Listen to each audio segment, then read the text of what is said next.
पप्पा गाडवर राखायला, ब्रह्मदेवता पंचांग बघायला, 9 ग्रहाच्या 9 पायऱ्या सिंहासनावरती चढायला. ज्यानं 3 वेळा कैलास पर्वत हलवला. शंकर भगवंताचा सर्वात श्रेष्ठ भक्त म्हणलं तर कोण, तर त्याच्याकडे बोट करावं लागतं. धन्य भाग्य रावणाचे आणि दास झाले शंकराचे. असा रावण, त्या रावणाला सुद्धा मारावं लागलं, कंसाला सुद्धा मारावं लागलं. जगाच्या पाठीवरला सुप्रसिद्ध डान्सर, अरबोपती असणारा मायकल जॅक्सन, त्याला सुद्धा मारावं लागलं. आपल्या भारताच्या पहिल्या महिला पंतप्रधान, त्यांचं नाव काय, इंदिरा गांधींना सुद्धा मारावं लागलं. त्यांचे सुपुत्र राजीव गांधींना सुद्धा मारावं लागलं. अरे अनाथाची माय सिंधुताई सपकाळांना सुद्धा मारावं लागलं. 5 वर्षाच्या मुलापासून ते 95 वर्षाच्या आजोबापर्यंत ज्यांचा आवाज प्रत्येकाच्या कानामध्ये रुजत होता, बापू, अशा लता दीदींना सुद्धा मारावं लागलं. एवढंच काय, आपल्या भारत देशातील संत जरी म्हणलं तरी सुद्धा काय अडचण येणार नाही. सध्याच्या काळाचे संत जरी म्हणलं तरी सुद्धा काय अडचण येणार नाही.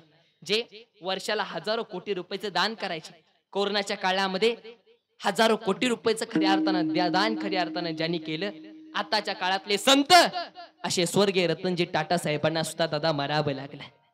एवढंच काय, आपल्या महाराष्ट्राचे माजी मुख्यमंत्री विलासराव देशमुख साहेबांना सुद्धा मारावं लागलं.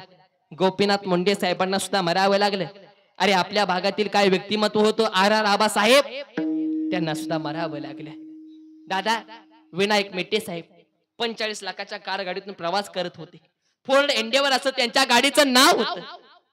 त्या गाडीमध्ये त्यांचा अपघात होतो आणि 7 एअर बॅग असताना सुद्धा त्या गाडीमध्ये त्यांचा मृत्यू होऊ शकतो.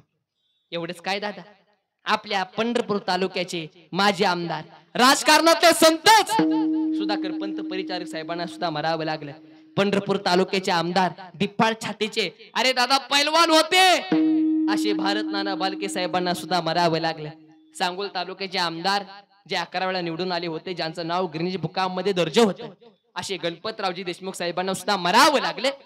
आणि 3 वर्षापूर्वी दादा बापूंना सुद्धा ह्या गुरव परिवाराला सोडून जावावंच लागले. मोठी मोठी माणसं या जगाच्या पार्टीवर नाही राहिली रे दादा. तुमचं आमचं काय घेऊन बसता. आने वाला कोण है, जाने वाला कोण है, येणारा कोण आहे, जाणारा कोण आहे. आने वाला कोण है, जाने वाला कोण है, पाने वाला कोण है, खोने वाला कोण है.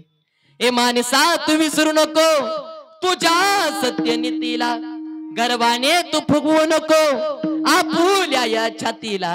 याच कारण तुझ्या परी भले भले मिळाले या मातीला, तुझ्या परी भले भले मिळाले या मातीला. आज जवानी परितराने वाले तू पछताएगा, आज जवानी परितराने वाले तू पछताएगा. चढ़ता सूरज धीरे धीरे ढलता ही ढल जाएगा, चढ़ता सूरज धीरे धीरे ढलता ही ढल जाएगा. हो दादा, ह्या जगामध्ये जो माणूस जन्माला आला ना दादा, त्याला मारावं लागतं. पण आता गुरव परिवाराला आपण सांगू शकतो दुःख मानू नका, पण ते म्हणतात ना, म्हणगर महाराज, ज्याचं जळतं ना त्यालाच कळतं.